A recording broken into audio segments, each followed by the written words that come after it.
Okay, one last video. Just want to compare ionic chemicals versus molecular substances, ionic substances versus molecular substances.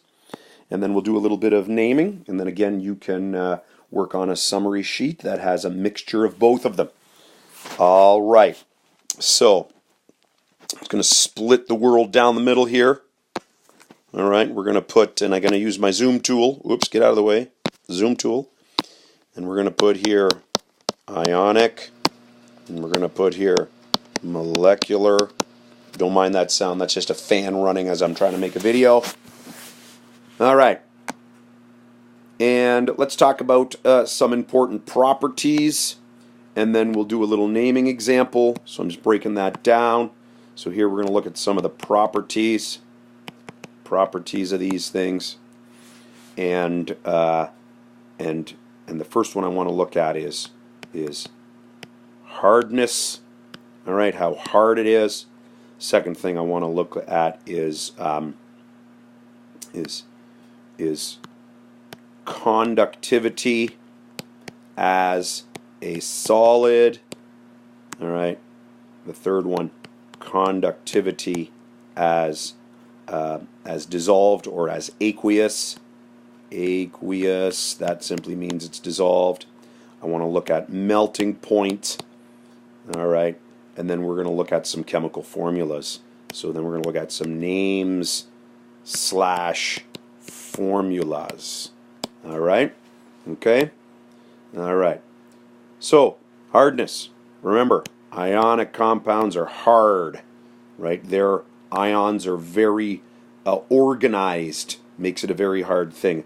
Molecular compounds are soft. Their molecules easily move around. Conductivity as a solid. No conductivity as a solid. The ions cannot move. Ions cannot move. And again, no conductivity for molecular. The electrons are stuck in bonds. They can't move around either. So remember, we need charges that can move. That's either ions or electrons. Conductivity as aqueous. Yes.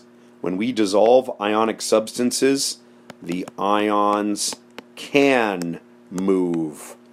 And ions carry charges. And moving charges is conductivity of electricity. So yes. For molecular, no. Again, the electrons, they're stuck. They're stuck in the same place as they were before. They're stuck in the bonds. Melting points, very high. All right? Ionic compounds need a lot of heat in order to melt. Molecular compounds, relatively low. All right? Doesn't take a lot of heat to melt some wax. Again, just to give you some examples, right? Salt, NaCl. Salt is an ionic compound. Wax. All right? Wax has a formula of about C30H62. All right, it's got lots of carbons and hydrogens. Okay. Names and formulas. We did this just in the last video for molecular. So let's do that one first.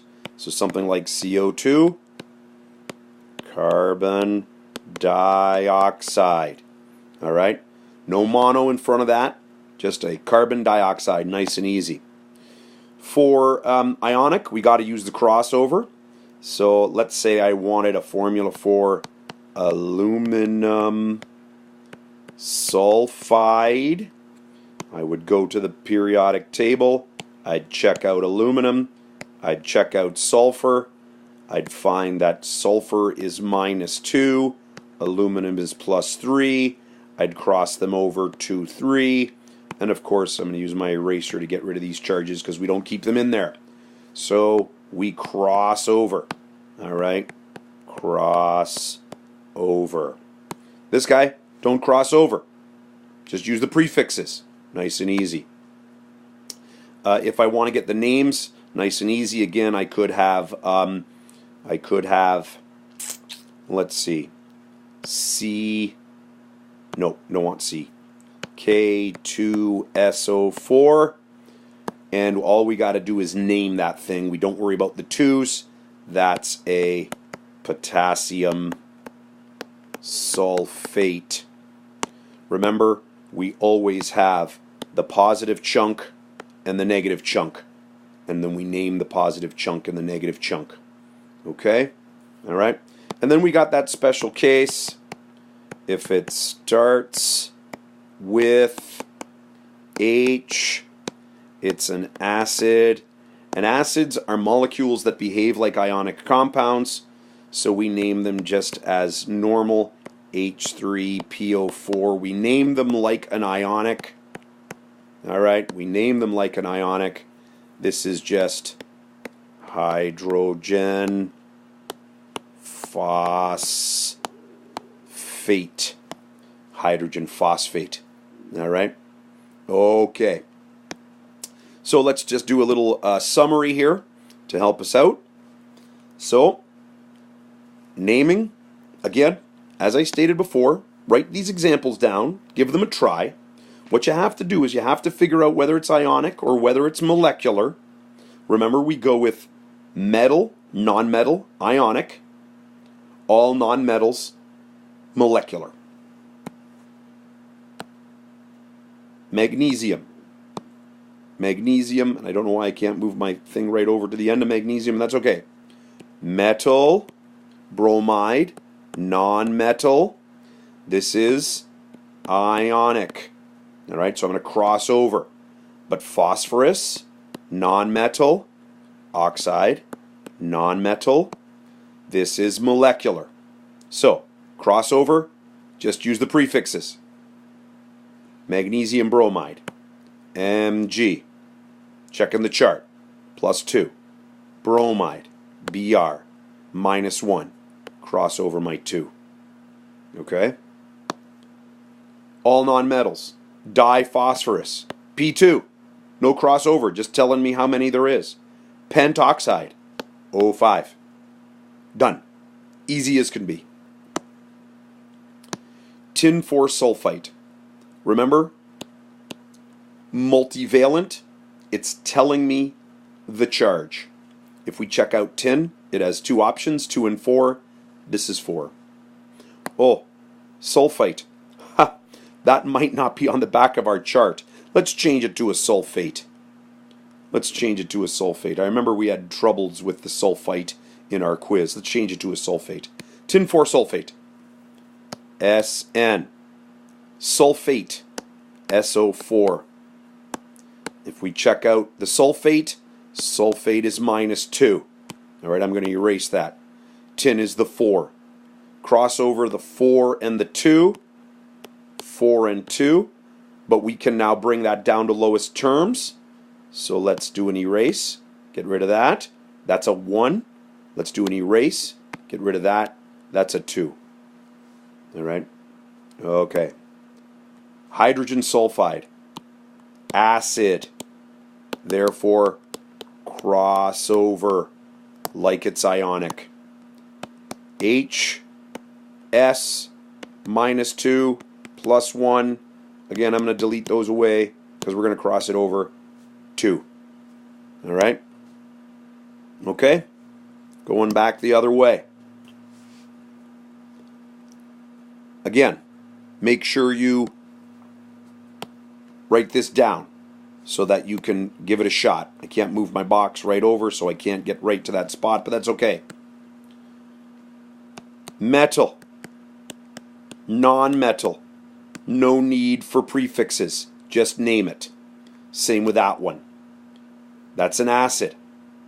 Way down here, this one here, I can't get to it.